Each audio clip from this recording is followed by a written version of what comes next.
Welcome sa aking YouTube channel. At sa video na to, gagawa tayo ng test valve or valve tester. Dalawang klase ng valve tester yung ating gagawin. Yung isa is yung mayroong switch at yung isa is yung walang switch. Ito po ay DIY po to para sa mga upcoming videos natin. Magagamit natin to. Kaya gagawa tayo ng ganito. Kaya umpisa na natin to pagkatapos nung intro.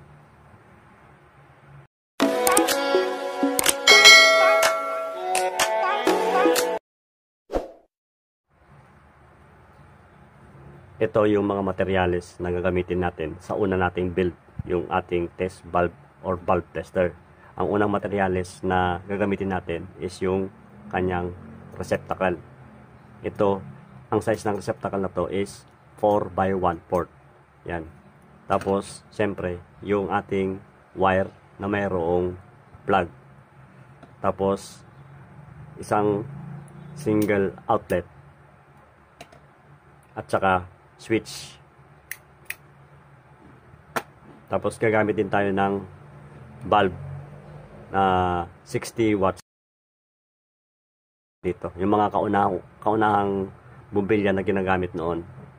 Tapos gagamit din ako ng junction box. Bali binutas ko na siya paglalagyan ng outlet at saka ng switch. Tapos yung paglalagyan ng wire may butas na rin. Tapos gagamit din pala ako ng wire na ganito. At tapos gagamit din ako ng yung ganitong connector. Mamaya papakita ko sa inyo kung anong purpose niyan. Tapos para sa unang build, yun po yung mga materials na gagamitin natin. At yung pangalawang build na gagawin natin na DIY na test valve is ito naman yung mga materials. Receptacle, outlet, at syempre yung kanyang wire na mayroong plug. Tapos bali gumawa na rin ako ng kapirasong kahoy. Yan po yung mga materyales na gagamitin natin sa pagbibuild ng test valve or valve tester. Ito po ay DIY lang po. Para sa unang build natin ng test valve or valve tester, gumawa po ako ng simpleng diagram. Ito po siya. Bali po, ito po yung kanyang AC in or plug. Yung isang wire po is papunta po yan sa switch. Tapos yung switch, papunta naman po yan sa outlet. Tapos yung isang wire naman po is papunta yan po sa receptacle na paglalagyan ng valve. Tapos, mula sa receptacle, papunta naman po yan sa outlet. Yan po yung kanyang simpleng diagram na ginawa ko.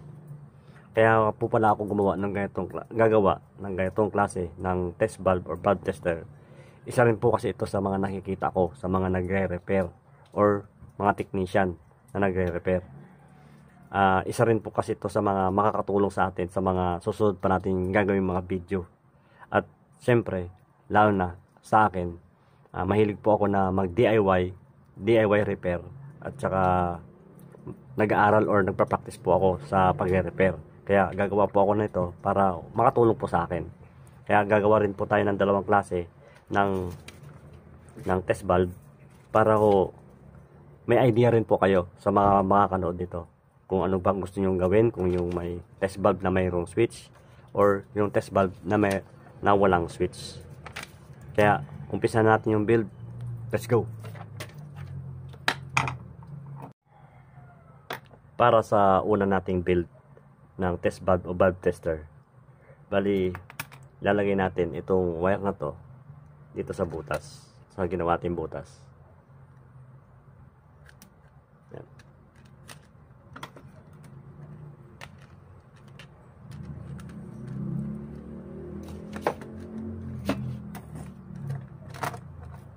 Tapos yung isang wire is papunta po to sa switch.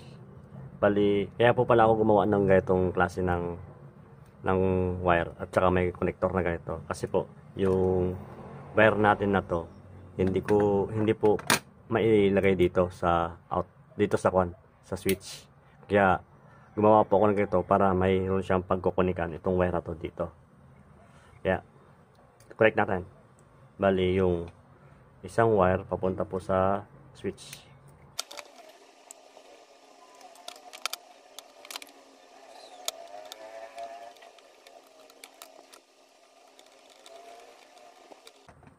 Bali, may tornilyo po yan. Higpitan nyo po yan para humigpit po siya.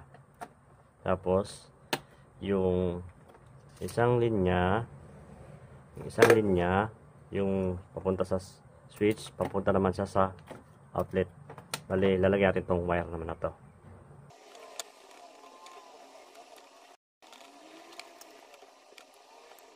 Pag nilagay na natin, double check, hindi na nakuhugot. Tapos, yung switch papunta naman sa outlet.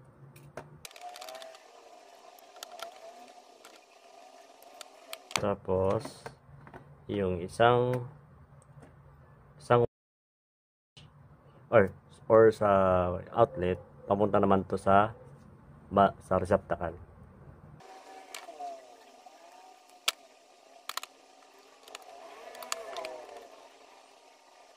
Tapos yung outlet papunta naman siya sa receptacle or paglalagyan ng bulb.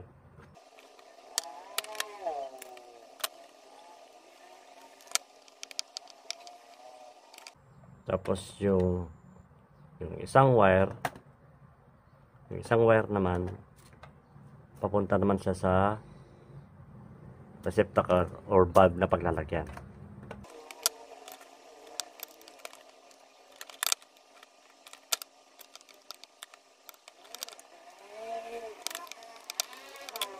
Yan lang po yung simpleng connections na ginawa natin. Bali, itong isang wire is papunta po siya dun sa switch. Tapos yung isang wire, papunta naman po siya sa outlet. Tapos yung isang wire, papunta po siya doon sa receptacle. Tapos yung isang wire is papunta ulit sila sa receptacle. Yan po yung kanyang connections sa ginawa nating test valve o valve tester na DIY. Kaya ilagay na natin to dito sa back.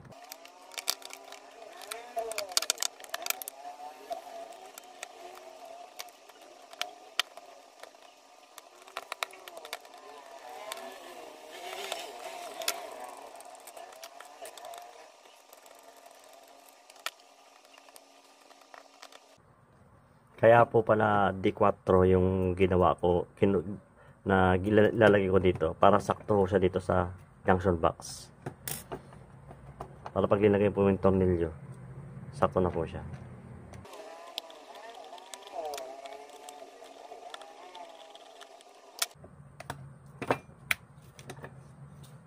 Ito po yung switch, ito po yung outlet, ito po yung receptacle na paglalagyan ng bulb. Yan po yung ating unang build na DIY test valve or valve tester. Proceed na ho tayo dun sa pangalawang build. Pero bago tayo mag-proceed dun sa pangalawang build natin ng test valve or valve tester, iti-testing muna natin itong unang ginawa natin kung gumagana na siya.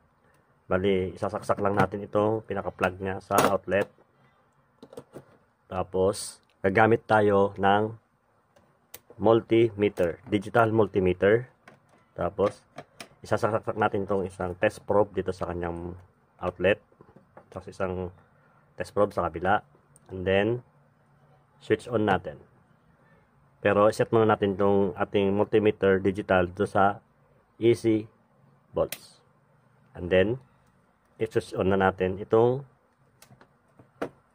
ginawa natin. Yun, meron siyang 234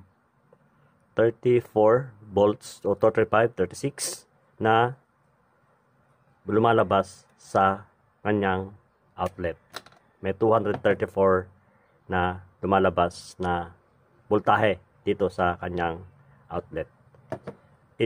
Sa second test natin is lalagyan natin ng shorted itong outlet para malaman natin na gumagana naman yung kanyang bumpilya. Kung makakadetect pa siya ng shorted, is ginagamit ito ng mga technician or nagre-repair na para ma-detect nila kung mayroon bang shorted doon sa kanilang mga ginagawa. Kaya gumawa din tayo ng ganito para makatulong din sa atin sa pag-repair, pag-DIY, sa pag-aaral or pagpa-practice ng pag-repair. Kaya malaking tulong sa atin to sa mga upcoming videos na gagawin natin dito sa channel na to. Para naman sa pangalawang test na gagawin natin sa valve tester na to is i-short natin yung kanyang outlet. Bali, gagamit lang po ako ng wire na ganito. Kinat ko po yan para ma-short ko yung kanyang outlet. Tsaka gumawa din ako ng ganito, kapirasong wire na may plug. Tapos pinagdikit ko po yung kanyang wire na dalawa dito. Pinagdikit ko po siya para ma-short. Tapos isasasak natin dito. Aalamin natin kung gumagana yung ginawa nating valve tester o test valve. Kaya short na natin. Hawakan ko lang po dito sa pinakadulo. Tapos ilalagay po natin dito sa outlet. And then switch on po natin. Ibig sabihin, gumagana yung ating ginawang valve tester. Na-detect niya yung shorted dun sa outlet. Next naman natin itong plug na to na shorted. Saksak na rin dito. And then, switch on natin. Ibig sabihin, na-detect niya ulit. Ibig sabihin, gumagana na yung ating ginawang valve tester. Kaya, proceed na tayo sa next build natin. Let's go! Heto yung pangalawang test valve light or valve tester na gagawin natin. Bali yung wala namang switch. Bali ito po yung pinaka-diagram niya. Bali ito po yung pinaka-220 AC in or plug. Yung isang wire po nito is papunta po yan sa outlet. Tapos yung isang wire naman na po yan is papunta dun sa receptacle na paglalagyan ng valve. Tapos papunta sa receptacle, papunta po yan sa outlet. Yan po yung simpleng diagram na ginawa ko para sa test valve o valve tester na gagawin natin yung pangalawa. Heto po yung pangalawa na gagawin natin test valve o valve tester. Kaya ito naman po yung magiging takbo ng kanyang wirings. Bali, dito po sa kanyang 220 AC in at saka plug, parang ito po yun, ito po yung pinaka plug. May dalawang wire po yan. May dalawang wire po yan. Yan po yung magkabila na yan. Ito po yan. Bali, yung isang wire na to, itong wire na to, yung isang wire na to, is yan, is papunta po yan dun sa outlet. Punta po yan sa outlet. Tapos yung isang wire na po na to, itong maikli na wire na to, is papunta naman po yan sa receptacle. Tapos yung isang wire na to, naputol na to, is papunta naman po yan sa receptacle, papunta po yan sa outlet. Ganyan po yung kanyang magiging connections sa gagawin nating valve tester or test valve na walang switch.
Bali, tapos ko na siyang i-assemble. Nilagyan ko na rin siya ng bumbilya. Ngayon, i-testing na natin or gagamitin ng tester para ma-check natin yung supply kung ilan bang voltahe ang lumalabas sa mga sa outlet niya, kung gumagana ba siya talaga. Kaya gagamit lang tayo ng multimeter para yung ginawa natin kanina. I-set lang natin siya sa AC. Tapos isasaksak natin yung ginawa natin test bulb o bulb tester. Saksak natin siya. Tapos ilalagay mo yung isang test probe dito sa kabilang butas at saka yung isang test probe dun sa kabilang butas.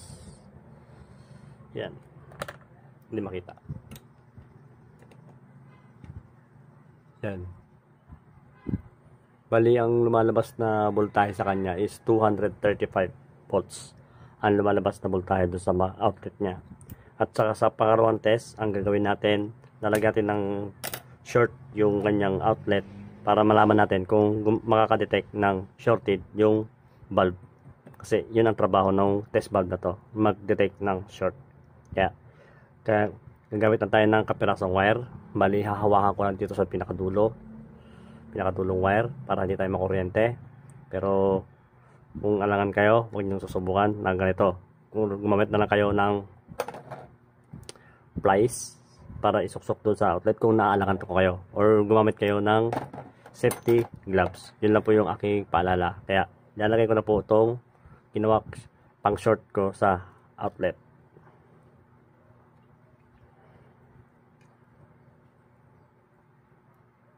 Yan.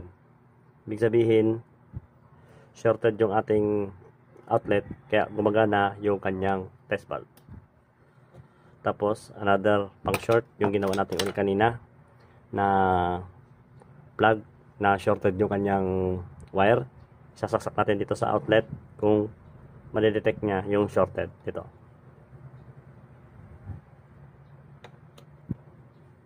Ibig sabihin, na-detect niya yung shorted sa plug.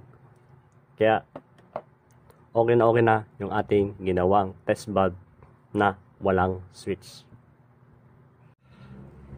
Kaya hanggang dito na lang aking video at sana'y nagustuhan nyo.